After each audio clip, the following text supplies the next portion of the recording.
Thank you very much. I'm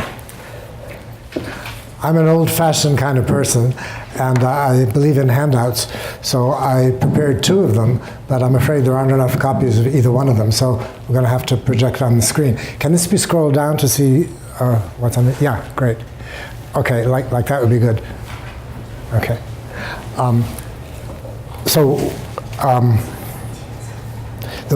The full paper on which this is based is about 39 pages, and it's about to be published by the Tokyo University of Foreign Studies, the A.A. Kent, the Journal of Asian and African Studies. It should be out within a few weeks, I think. I gave a short summary of this paper at the Sino-Tibetan conference in Guangzhou 2 years ago, but I only had about 10 minutes, and it wasn't very satisfactory. So the two handouts which I needed, this one and then an appendix. I thought I would add an amusing appendix about an English morpheme, a performative, which coincidentally has the same shape, to demonstrate kind of similarities and differences. And a sort of lighthearted thing before the banquet. So anyway. This is a simplified version of the Proto-Tibeto-Burman syllable canon. And these are prefixes. The innermost prefix I assume to be older, and the outer one to be newer. I can give you a simple example. The word for to lick is reconstructed this way. But in Tangkul Naga, you have a form like this. But this is clearly secondary because almost all verbs in Tangkul have the prefix k. So this one goes back to Proto-Tibeto-Burman, and this is secondary. So that's why there are two here. This is the initial consonant. This is a glide, R, L, W, Y, vowel, maybe vowel length, final consonant, and an S suffix. The status of tone at the proto level is still controversial. Some people, like my guru Benedict, believed you could reconstruct tone for Proto-Tibeto-Burman. I personally believe that tones have come and gone in the history of the family many times, because this is a language family which is hospitable to tones, tone-prone.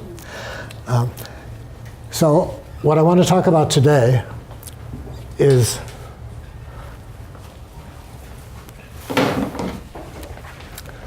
the prefixes which can go back to Proto-Tibeto-Burman. These. And several are set up for Proto-Tibeto-Burman. S, M, B, D, G, R, L.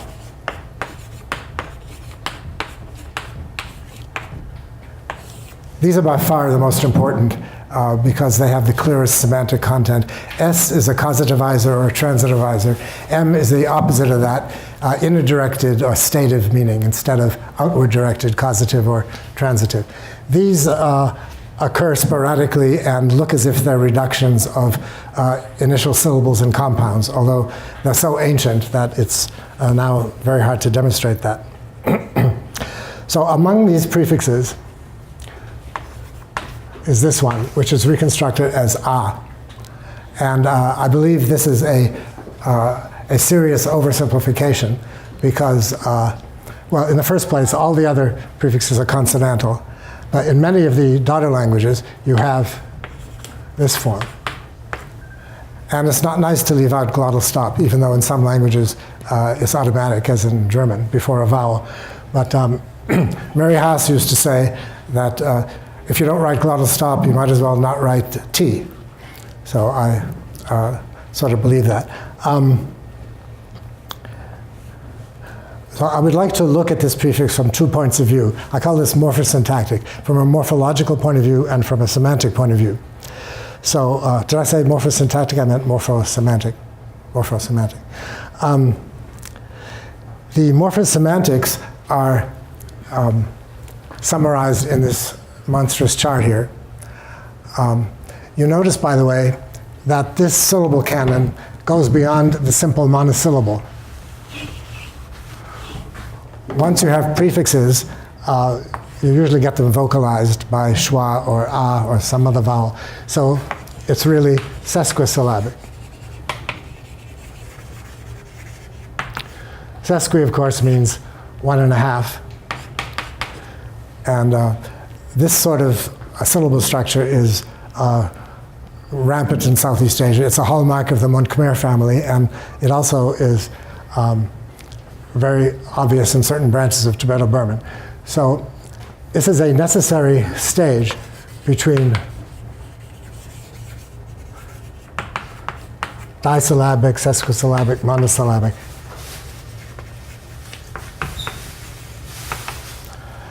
And changes of syllable structure happen with distressing regularity. So what I want to do, instead of just reconstructing the ah,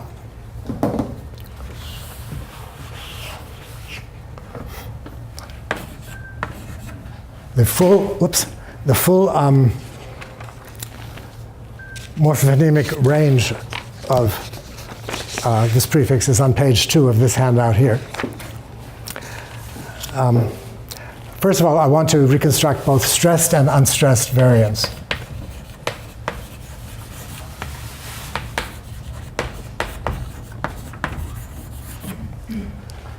And in addition, we need both open syllable and nasal final variants.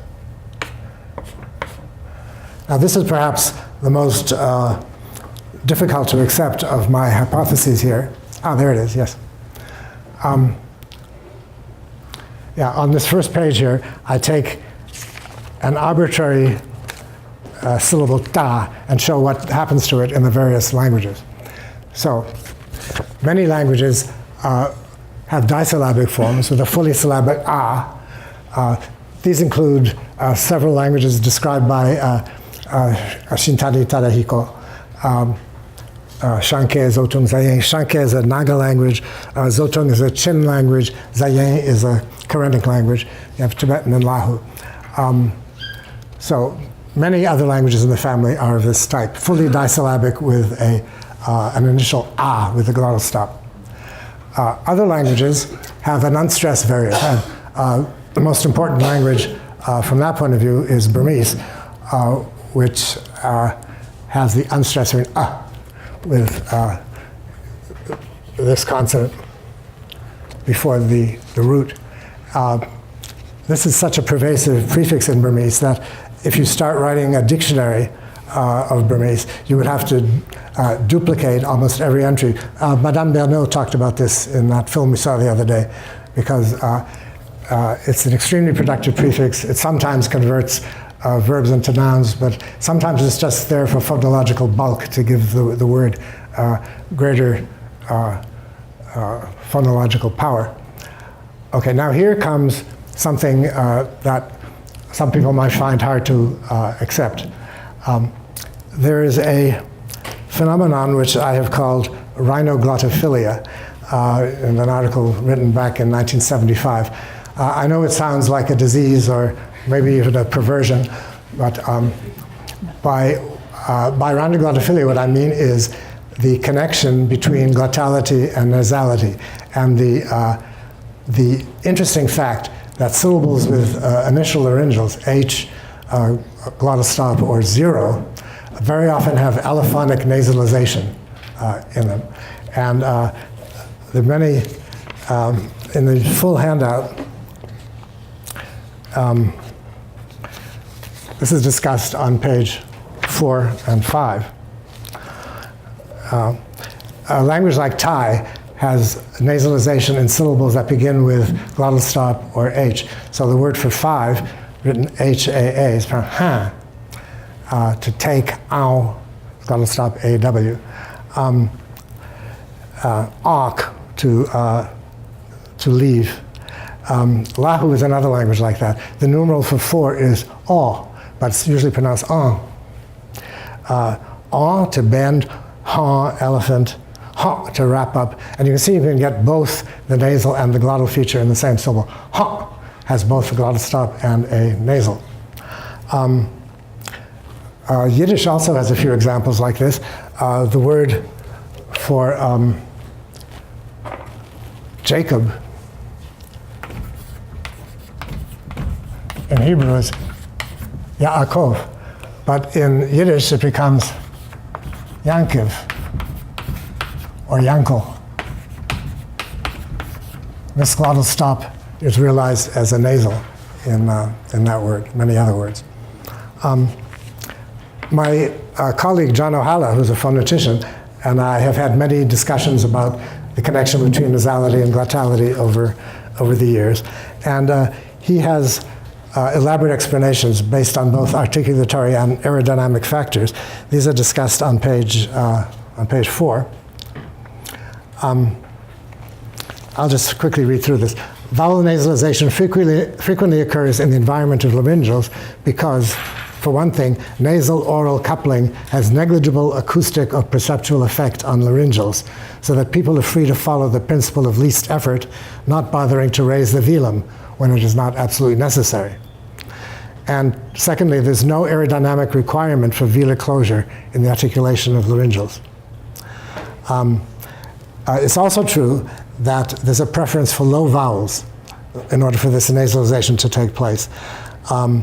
And the reasons for that seem to be the main effect of nasalization on sonorants is a downward shift in the region of the first formant. Thus, the lower the first formant of a vowel is to begin with, the less apt it will be to suffer the further degradation of a downward shift. Since low vowels have higher first formants than high vowels, they are less resistant to nasalization. Okay, so what I want to claim is, can we go back to the original chart, please? This one here. That via rhinoglotophilia, there are still two kinds of results. You can either get the stress variant or the unstressed variant. The stress variant would have like a full syllable ang before the root. We're taking ta as the arbitrary root. So languages like Nikir, a lot of southern Loloish languages like Bisu, Ponoi, Lahu. The Lahu vowel o, by the way, regularly comes from ang. That's one of the main sources of o. Okay. There are further wrinkles. Some languages have a pre-palatalized variant. So Mikir, Lota, Aka seem to have a Y element or a Yod element before the prefix.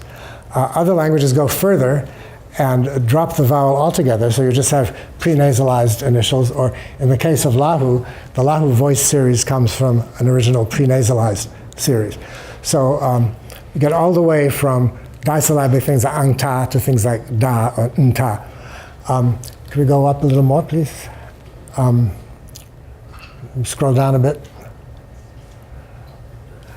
Yes, there's a further development peculiar to Lahu and maybe some other languages, maybe some of you have data on other languages, where there's a variant ah in the high rising tone.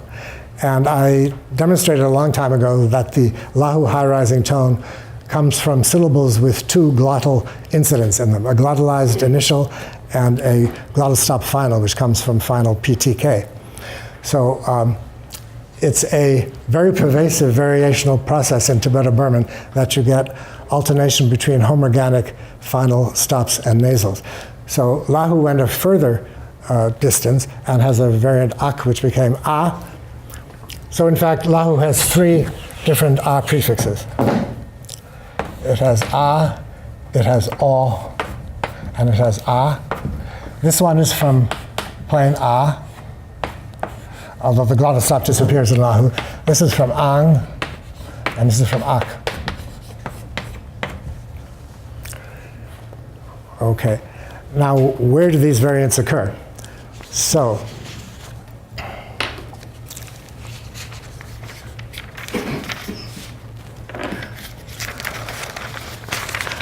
let's go to the first page of the other handout, where I go into the semantics of the thing. This is the one that says, which has figure A semantic flowchart of the PTB Are prefix. Yes, there we are. Okay, I think the basic meaning of this prefix is something like inalienable permanence. And what are inalienably possessed things? First of all, one's own name is inalienably possessed. So typically, this prefix occurs before people's names. Kinship terms, one's relatives are things you can't get rid of. They're inalienably possessed. So there are two kinds, there's both vocative and referential.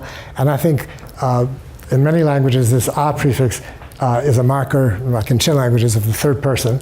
And I think that ultimately comes from this kind of kinship use. Parts of the body are certainly inalienable. And genitives, things which you possess, you have more or less permanently, unless something bad happens. Okay, so these are nouns. But then the prefix also occurs with verbs. With colors are sort of ambiguous in Tibeto-Burman between nouns and verbs. They have verbal qualities and they have nominal characteristics. But colors are also, even though things can change in color, that's sort of inalienable. If a house is green, it's not going to turn red tomorrow. And then by extension, you get adjectives, which in Tibeto-Burman and Southeast Asia in general are really stative verbs. And qualities are things which are more or less inherent. So you can see how quasi-permanent qualities could extend to that. And finally, you even get action verbs with this prefix sometimes.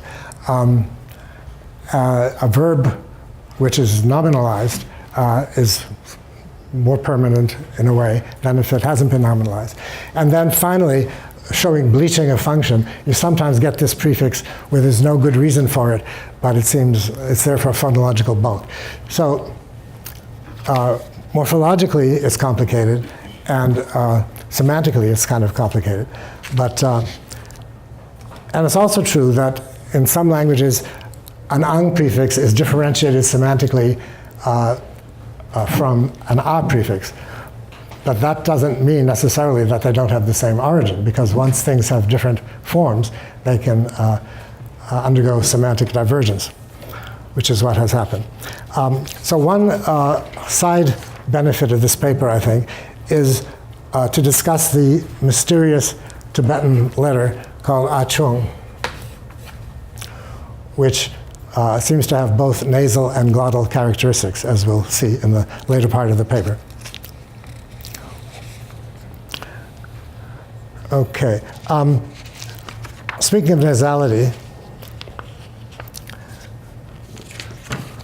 let's look at the different possibilities there are for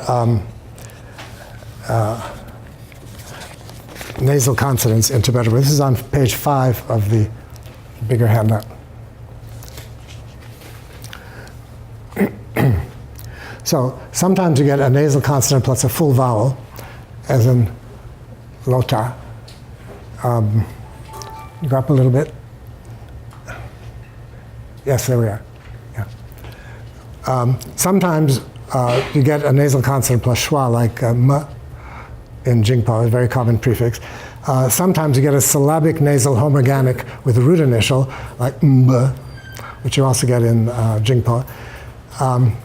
Sometimes you get a glottal stop plus a full vowel plus a nasal consonant, ang. Sometimes you get that, except it's unstressed and becomes ng. Sometimes the nasal consonant disappears altogether and you just have nasalization of the vowel. You have a. And then sometimes you suffer disappearance of the vowel, apheresis of the vowel, and you just have a monosyllabic root, b, b, b. Okay, and this is analogous to the continuum of erosion of nasal final consonants that you find, say, in Lower Burmese, where the proto-rhyme am in modern Burmese is reduced to a, but in Lahu, the nasality has disappeared altogether and is replaced by a difference in quality of the vowel. Okay. So now let's go back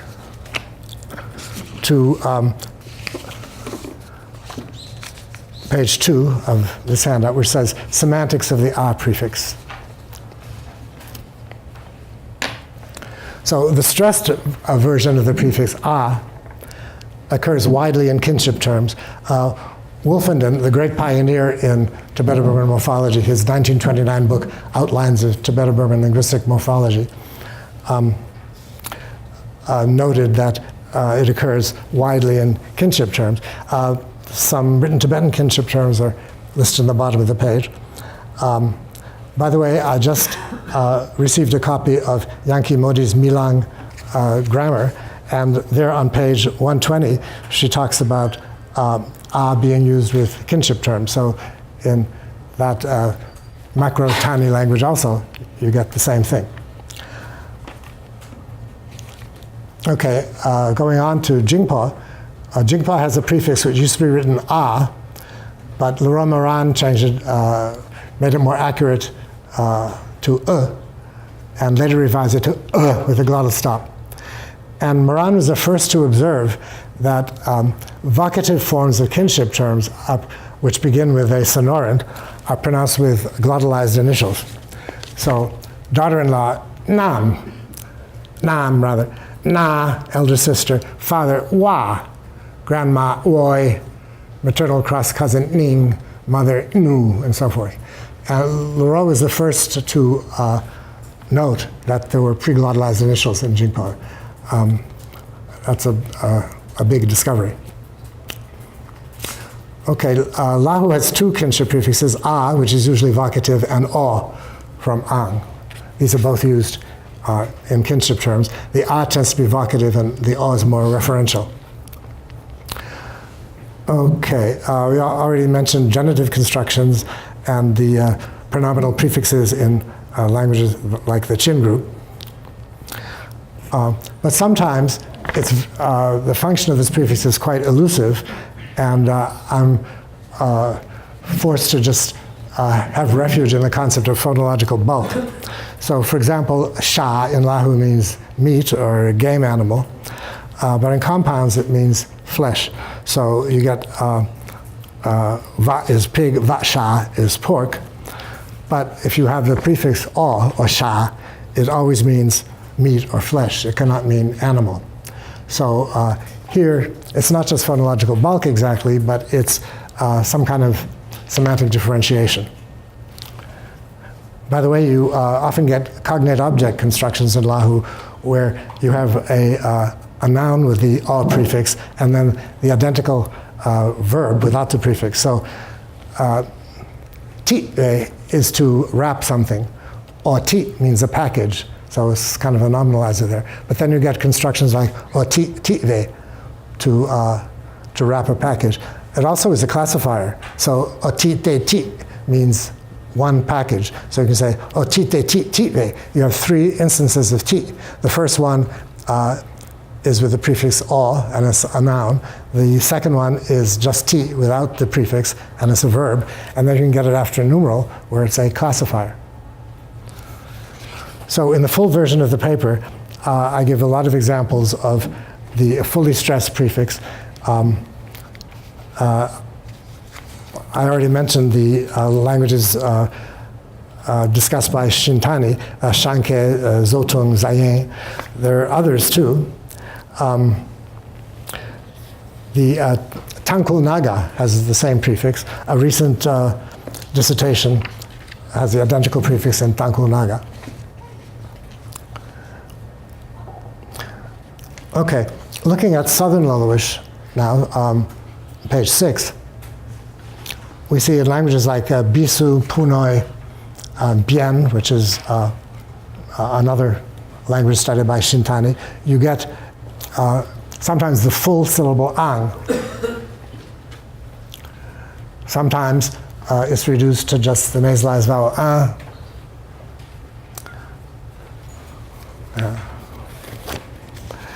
And in the case of Lahu, it becomes o.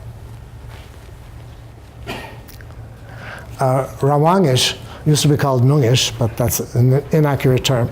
You get the unstressed variant, very ung.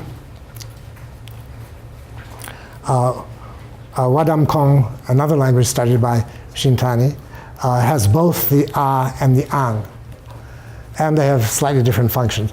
But as I said before, just because they might have slightly different functions doesn't mean they necessarily can't go back to the same root. Okay, so now I would like to take up the interesting question of this Tibetan letter, which is called A-chung, or little a. And this has been highly controversial in the field. Lots of people have different ideas as to what it stood for. And there are lots of different ways of writing it. If you see on page 8, different scholars have very different ways of writing it. Now, A-chung occurs in 3 positions in the written Tibetan syllable, one of which is less important than the others. We won't talk about it too much. It occurs either initially before a vowel or pre-consonantally. In a pre-vocalic position, it seems to have a glottal feature. So in some dialects of Tibetan, you actually get a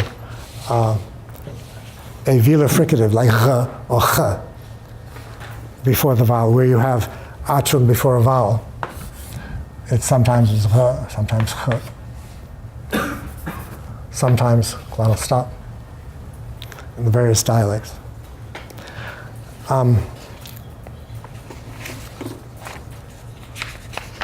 Pre-consonantally, it's a different story. Pre-consonantally, it definitely seems to be a nasal.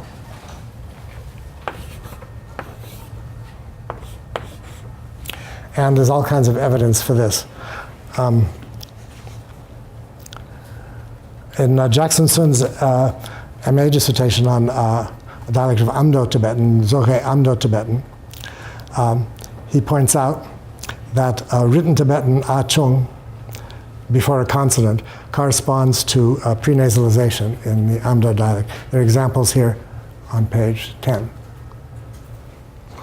We have these 2 columns, written Tibetan and Dzogchen Amdo. Okay, so in written Tibetan, where you get the A-chung, in this dialect of Amdo, you get prenasalization. Same thing happens with the m-prefix. So how come Tibetan has 2 nasal prefixes? It has both the m and the A-chung.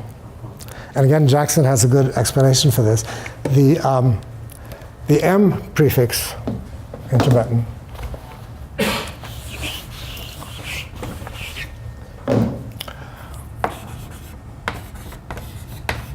was undoubtedly pronounced something like this.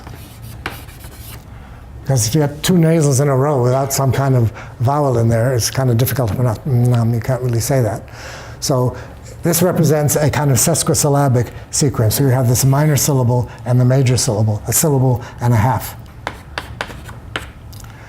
But in the case of prenasalized ones, native speakers aren't aware necessarily that there were 2 phonetic features of it. For them, it's just a single sound. And so to write it this way would be, with the actual m prefix, would be not very consonant with native speakers' intuitions. So what they have in common, though, these 2 prefixes, m before a consonant and A-chung before a consonant, is that they only occur before voiced sounds or aspirated sounds, not before simple surds. So you get things like Mikase or Maga, making things up. But you don't get Maka. So obviously they have some kind of relationship. And in the dictionaries, they occur one after the other. You get the order of the prefixes in Tibetan dictionaries, this is on page 12, is G, D, B, M, A-chung, RLS, and so forth. So the M and the A-chung are recognized to be similar. Okay. Other pieces of evidence for that, this is on page 11 now, that in Central and Western dialects of Tibetan, in compounds where the second element begins with A-chung, the latter is sometimes pronounced with a nasal onset. So my written Tibetan pronunciation is not so good, but let's say Tigerdun becomes Gendun, Ka-udon becomes Kandun, and so forth. So it's a nasal. Interestingly, there are good correspondences between words with written Tibetan A-chung and Proto-Burmese cognates with pre-nasalized initials. As I said before, when you have a voiced consonant in Lahu, that comes from a pre-nasalized initial in Proto-Burmese. So you get several examples of written Tibetan words with A-chung, which correspond, say, to Lahu words with voiced initials. So to drink, do in Lahu, a tung, or ja, a drop, ju to prick or stick, ja to sneak or sling. This one is not so great because it goes back to jak, not to chup. But they look kind of related. Even in written Burmese, the word for this is di. This might be a relatively recent word in Burmese, but it shows the same kind of tendencies. Okay. Post-vocalically, A-chung is only an orthographic device, so we're not going to talk about that too much. Okay, going to page 12 now. There are interesting examples of the prenominal use of A-chung, which show variation between A-chung and another prefix. So flee, jiba, lejiba, head, go, mago, jig, majig for neck, another word for neck, word for tadpole. We don't have a proto-form for that. So it looks as if there might have been more than one prefix to those particular words. Okay, and there are various correspondences you can find. These are kind of random examples among our prefixal variants across subgroups of Tibeto-Burman. So there are correspondences between A-chung in Tibetan and syllabic nasal in Lota. Some nice examples: jibspa to suck, ntsup to kiss in Lota, to suck face, as some people say. Insect, another one, bu angbao. Correspondences between A-chung and mikir ing. Correspondences between m and ang, words for liver and stinking smell. Between m and mikir ing ang. Yeah. And we get to mikir and a. We don't have to go into all these details. Yeah. So the main thing I want to leave you all with is that several different variants of the prefix have to be reconstructed. Stressed and unstressed, post-nasalized or not post-nasalized, palatalized or not, and it's much more complex and interesting than if we just reconstruct a for the prefix. Okay. And last but not least, we should mention Chinese, of course, because a in the fully stressed form occurs in many Chinese kinship terms. This is page 14. And finally, some remarks about Indo-European parallels. Proto-Indo-European scholars reconstruct two syllabic nasals, and but in many of the daughter languages, there are partially vocalic reflexes of this. So Proto-Indo-European cum tom, 100. In Latin, you get centum, you get en as the result. In the 10 decum, reconstruct that way, you get em. and these other examples. Immortal is a privative or negative prefix syllabic n, and it becomes a in Sanskrit and Greek. A privative is sometimes called amrta. Ambrotos is where we get the word ambrosia. It was the drink which made the gods immortal. Immortalis in Latin. You get un in English with a vowel, in Latin. The word for foot, it's also an accusative suffix, pedum, poda in Greek, pedem in Latin, the accusative. The difference is that in Indo-European, the nasal component is viewed as primary, with the vocalic element treated as secondary. But in my way of looking at things, I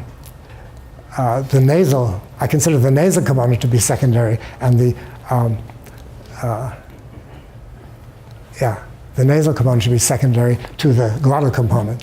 But this could be a distinction without a difference, because how can you pronounce these things without putting in vowels, even at the proto form? You've got to have some kind of schwa-like thing in there. Okay, so now for the amusing part of the talk. And that's the other handout.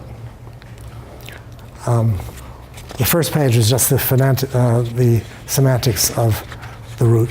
But then I would like to talk a little bit about a very obscure English element. I don't want to call it a prefix because native speakers are unaware that it has any particular meaning right now. So let's call it a preformative. And coincidentally, the reason I picked this is because coincidentally, the form is a. And everybody knows, all historians of the English language know, that this preformative comes from an old English locative morpheme, an or on, with meanings like modern English in or at or on. And this Old English form, an or on, was reduced in medieval and modern English to a. And it has slightly different functions before nouns, or as opposed to before verbs. Before nouns, it occurs with a lot of general words, but also especially with nautical terms, that is, seafaring words. Before verbs, it has a state of meaning or a durative meaning. So look at all these words referring to words that you need when you're sailing the sea. Aback, abaft, abeam, aboard, aground, you run aground. Alee means in the shadow of the wind. Aloft is up in the rigging. Aport, asea, this one is still used. Ashore is still used. Athwart, away. 100% of American children, when they hear the expression anchors away, there was a song, Anchors Away, from World War II, we think it means away, A-W-A-Y. You pull up the anchors, so the anchors are away. But there's an expression to weigh anchor that means the same thing, to pull up the anchor. For some reason it's called to weigh anchor. And this is how it's written. Okay, and then there are notes of these various things. If you're interested, you can, I'll be glad to send you copies of it. Then there are a lot of general locatives. Like about, above, abreast, abroad, across, afar, afield, afoot, against, ahead, along, amid, among. Some aren't used anymore. Around, aside, aslant. Aslant, I find in Hamlet, we're talking about Ophelia. There is a willow grows aslant a brook, which means slanting over the brook. But nobody uses that anymore. So a lot of these are archaic. Can we keep scrolling? Yeah, this is a Scottish word, agley, a famous verse, the best laid schemes of mice and men gang off to gley, often go wrong. A weary is also appears in Shakespeare. I begin to grow weary of the sun and wish the estate of the world were now undone. Can you keep going? With action verbs, a was used fairly freely. Words like a swim, a swoon, a swing, the act of swimming.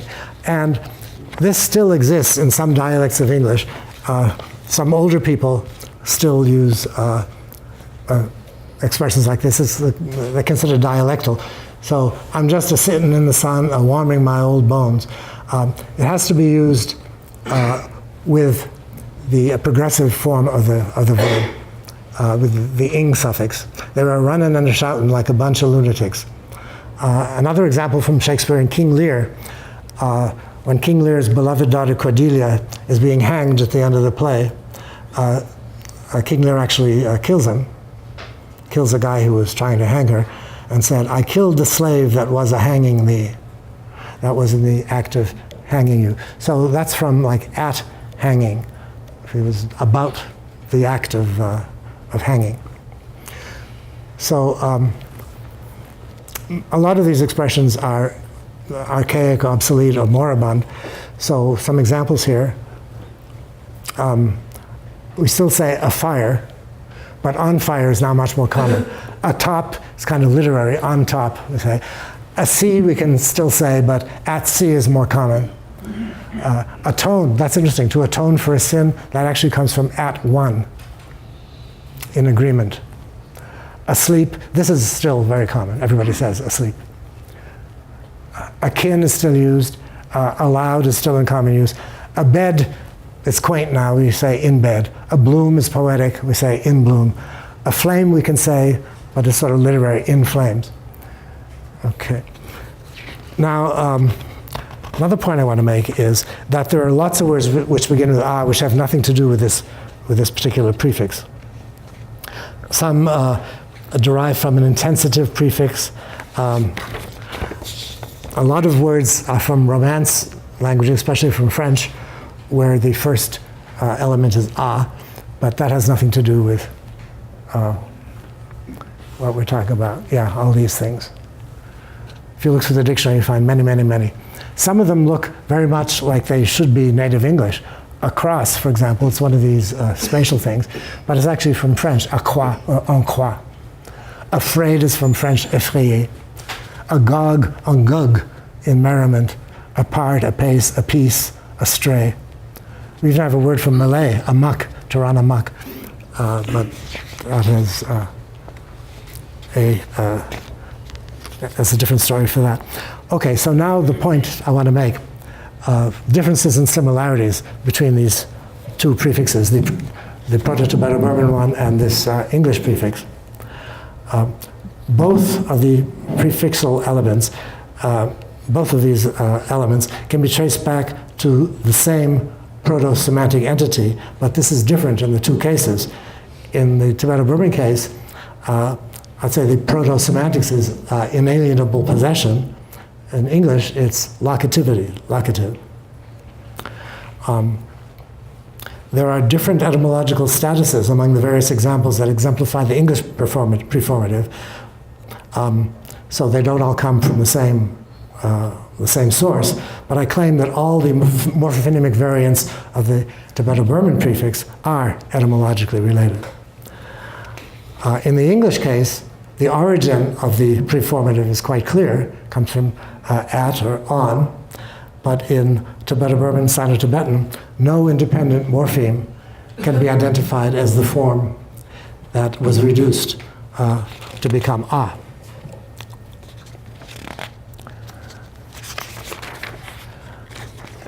And something which is a total coincidence, both prefixal elements involve nasal variants, though this is entirely coincidental. In the case of English, the nasal final, as in modern English in and on, was there originally, but disappeared in unstressed position. In the Tibeto-Burman case, on the other hand, I claim the nasal element to be secondary, a product of minor glottophilia. A minor point, there's no particular connection with colors in the history of English a, although this is a crucial semantic category in the case of the Tibeto-Burman prefix, since it has both nominal and verbal characteristics, words for color. Similarities. Both the Tibeto-Burman and the English prefixes have to be reconstructed with stressed and unstressed variants. And in both Tibeto-Burman and English, the pre-nominal use of the prefix seems to have been basic, but in both cases, their usage was widened to include pre-verbal usage as well. And another point they have in common is, once these prefixal elements were well established, they were generalized and could be affixed to loan words as well as to native words. We saw those words from French, which look very much like their native English words. And by coincidence again, both the Tibeto-Burman and the English prefixes have affinities to the notion of stativity. Something which is inalienably possessed stays put, and something that has a locative meaning often refers to a more or less permanent position in space. So even though these prefixes have absolutely nothing to do with each other historically, there are interesting similarities and differences between them. I think I'll stop right there. Thank you.